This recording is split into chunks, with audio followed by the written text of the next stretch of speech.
일본 정부는 이번 회담에 대해 일단 높이 평가한다면서도 기존의 대북 압박 강화 방침을 강조하고 있습니다. 일본 언론에서는 대화에 대한 북한의 진정성을 의심하는 목소리도 나오고 있습니다. 도쿄 특파원 연결합니다. 황보현 특파원. 네, 도쿄입니다. 네, 일본 반응은 어떻습니까? 네, 어제 아베 신조 일본 총리가 오늘 열리는 남북 고위급 회담과 관련해 언급을 했습니다. 고향인 야마구치현에서 열린 후원회 모임에 참석한 아베 총리는 우선 김정은 북한 노동당 위원장이 평창 동계올림픽에 협력하겠다는 자세를 보인 것은 높이 평가한다고 말했습니다. 그러면서도 중요한 것은 중국과 러시아를 포함한 세계 각국이 유엔 안보리 제재 결의를 지키고 북한이 정책을 바꾸게 하는 것이라고 강조했습니다. 이어 북한의 핵과 미사일 계획을 포기시키기 위해서 전력을 다하겠다고도 했습니다. 다시 말하면 지금의 남북대화 분위기에 대해서는 높이 평가하면서도 북한에 대한 압력을 강화해야 한다는 기존 방침에 변화가 없음을 강조한 겁니다.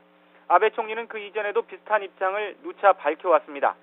지난 일요일 행동 토론 프로그램에 나와서는 북한이 평창 올림픽 참가를 시사한 것에 대해 이런 변화를 높이 평가하고 싶다고 말하면서도 대화를 위한 대화는 의미가 없고 구체적인 행동이 있어야 의미 있는 대화가 된다고 강조했습니다.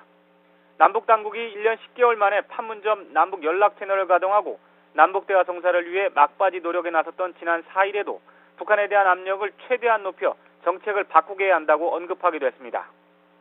우리나라를 방문해 어제 이도훈 외교부 한반도 평화교섭본부장과 만난 가나스기 겐지 일본 외무성 아시아 대양주 국장도 같은 입장을 나타냈습니다.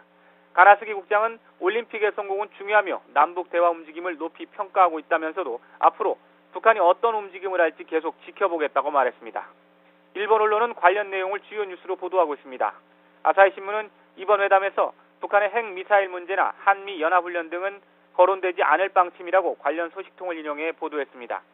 한국이 독자적으로 판단하기 어려운 이런 문제에 대해서 미국 측이 거론하지 않을 것을 희망했고 한국 정부가 이를 수용했다고 전했습니다.